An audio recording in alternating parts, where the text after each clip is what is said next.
Alright, so welcome to Pbteck. I'm Prince, and in this particular video, I'm going to show you how you can actually install foxsports on your FTA decoder.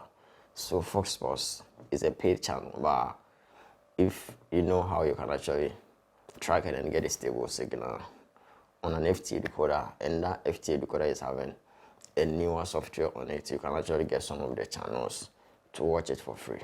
Or if you have a working software that you can actually run it on your FTA decoder to actually unlock some of the foxsports channel.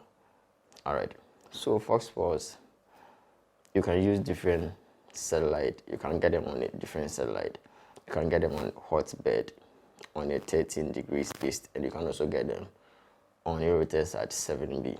So on a hotbed, we have different TPs that you can actually use to track and then get a stable signal on it. And on the 7B, we have a different TP as well.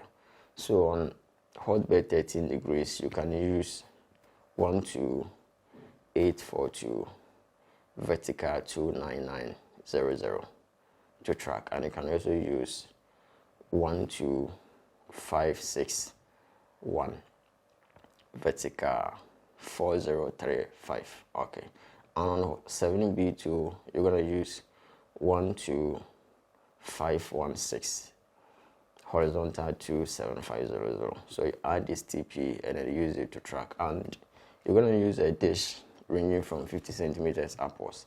By using a bigger dish will always be a plus, as I used to say. Using a bigger dish will always be a plus. And the LMB position, the TPs that have horizontal in it, you can position it at the 3 o'clock and then 9 o'clock, and then you adjust it to a position whereby you're gonna get enough of the signal quality or the signal strength, and then you leave it there to track. After getting a stable signal, you adjust it a bit to also get enough of the maximum percentage in that area, and then you leave it as it is. Alright, so I'm going to do a full tutorial on how you can actually track and then get a stable signal, but this and info about how you can actually track it on your own to watch it for free. So if you find this video helpful, anyone new here, all you got to do is subscribe, hit the bell icon, share on other platform, and then you come back for more. Thanks for watching. Bless up.